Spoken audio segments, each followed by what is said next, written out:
Hello, I'm Richard French. As America marks Memorial Day here in the nation's capital, thousands gather, as they do every day, at the war memorials behind me, paying tributes to the fallen from all of America's wars and honoring the memories of the 400,000 buried just across the Potomac in Arlington National Cemetery, as well as places of honor across this country. It is also a time to pay tribute to the veterans still living for their sacrifices. On this program, we will meet with 5 Vietnam vets sharing their stories of war and their journeys to make peace with that war. All 5 have friends whose names are engraved on this wall. These vets and all who served with them, they have earned our respect and the gratitude of a nation that didn't always, frankly, honor them properly for their service. All 5, they're now in the Hudson Valley, but their stories, they can be found in every town and every city in America. They've settled in our area, but their stories didn't all begin here. I was born in the Bronx. I grew up in the Castle Hill section of the Bronx. I was actually born in Suffern Hospital. I grew up in Minneapolis, Minnesota. I was born and raised in Burke County, Georgia. I grew up in Portland, Maine, and I'm sure you'll be able to tell from my accent. It's not a Boston accent, it's a real Maine accent. I grew right up here, right in this house that we're sitting in. And I've been here, we actually moved here in 1954. We lived in Nyack before that, and my mom bought the house here, and we've been here ever since. Of course, I was working on a farm, and after that, I decided to come to New York to find a better job. Went to St. Mary's School of Nursing in Rochester, Minnesota.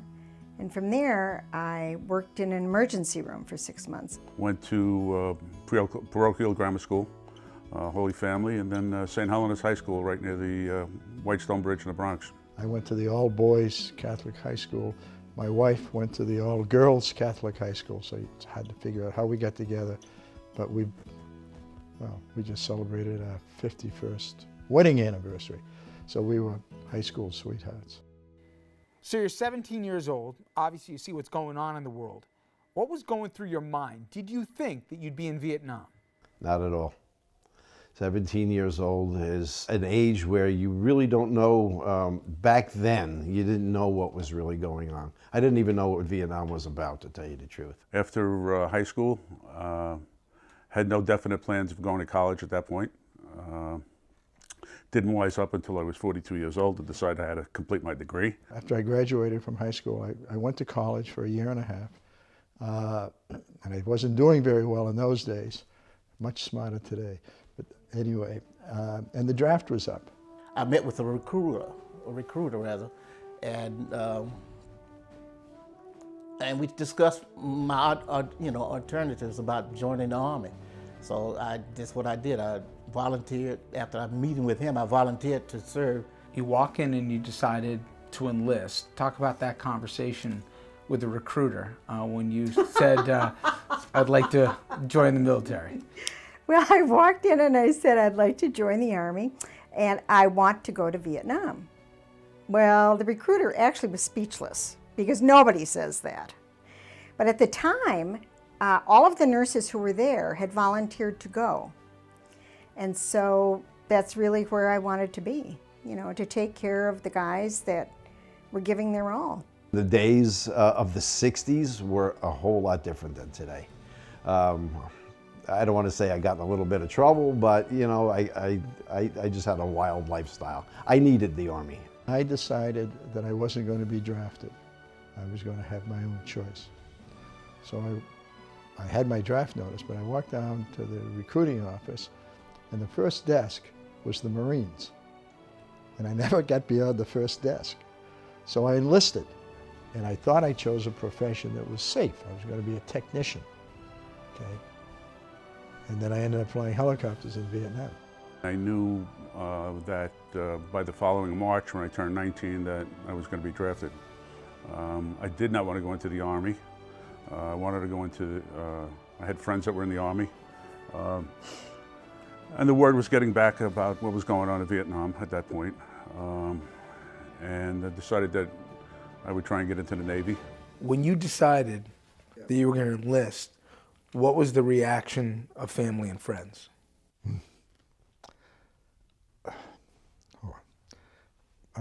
My mother was devastated. My father had died. I was the oldest of two sons. I broke her heart. I still remember, I get a little emotional because I remember my mom. She dropped me off at the recruiting office the day I went to Parris Island. It was a tough day, one of the toughest days of my life. Quite frankly, if it wasn't for the draft, I probably never would have joined. I really had never considered it, but the reality was there. I had I really didn't have much choice. When I left Blauvelt, I went down to Whitehall Street. Whitehall Street is the biggest building I've ever been in because I've never been out of Blauvelt. I'm walking around this building like 3,000 other guys that just enlisted into the Army. You're in your underwear and you're carrying your clothes. How strange is that? You're getting inoculations by this guy, this guy's telling you what to do. And then all of a sudden you're dressed and I'm on a train going south. What was basic training like? It wasn't, it was kind of hard. It was new to me. It was hard. There's a lot of unusual stuff to get adjusted to. Carrying your backpack, your rifle, keeping your stuff clean, and bivouacking, just learning how the military act, the military operate. The Army Nurse Corps, we were not warriors. Today, the nurses are warriors. We could not carry weapons, ever. When we went through basic training, they said that we could learn how to shoot the M16 if we wanted to. And coming from Minnesota, where everybody hunts, and I was comfortable with guns, I said, well, why not? I mean, if my patients are flat on their back and somebody comes through the door, I better know how to take care of them. As a young recruit, you arrive at Parris Island. It's 2 o'clock in the morning, 3 o'clock in the morning. They've had you up all day. You're tired. And as soon as you step off the bus, they're yelling at you. And you're thinking, what did I do? And they sent us up to Whidbey Island outside of Seattle for a week where we were put in a simulated prisoner of war camp where you were deprived of food and sleep, and by the second or third day, you thought it was the real deal. Over the 90-day period, you transform. There's no question. You transform physically, you transform mentally. So that when you complete Marine boot camp at Parris Island, you probably think you could walk through a brick wall.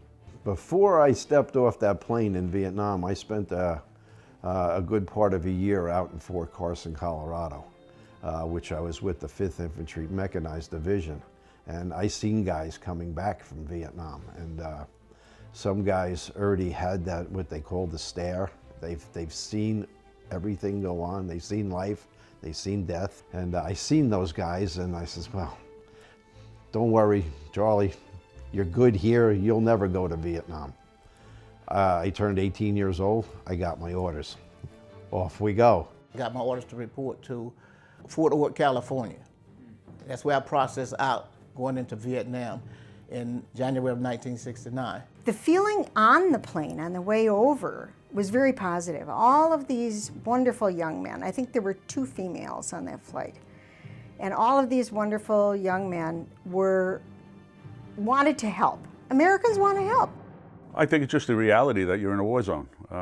When you're attempting to land a commercial jet on a runway that's dark at night, and you look at the horizon out the window and you see traces flying, or you see explosions, it becomes the real deal. You know that all the training that they've prepared you for is going to help you survive it and get back. And I got to Vietnam approximately February 14. I was stationed at a place called Phu Bai. Phu Bai was really the airport for Hue City. There was about 214 guys on the Airlift International flight to Vietnam. We stopped in Alaska, refueled, and the next thing I knew, we were landing in Long Binh, Vietnam. The only way I can explain it is, it's as if the earth was hurting. Well, everybody was sort of nervous and not knowing what they was going into. I get off this big plane, see nothing but GIs that are going home and GIs as newbies that are just landing in Vietnam. It was at nighttime when we landed. You herded into buses with concertina wire on the windows and they're closed shut. It was as if the negative feeling was so tremendous from the place. once we got there, you had to get adjusted to, you know, a little fear. You're whisked from the airport through downtown Saigon to a billeting place. That part of it was a little scary. Of course, it was a welcoming, a very harsh welcoming. There is no words to exactly explain when I look at those guys that were out in the bush or whatever their job was at the time when they were there. They were different. They were different than I was coming in. They're different coming out. When we returned, the first night in country, our vets share with us what it was like to first arrive in the war zone as Vietnam Reflections continues. There was an air raid. There was some, to me, it sounded like the world was blowing up. They called incoming, you run out and you hide in a bunker for a while.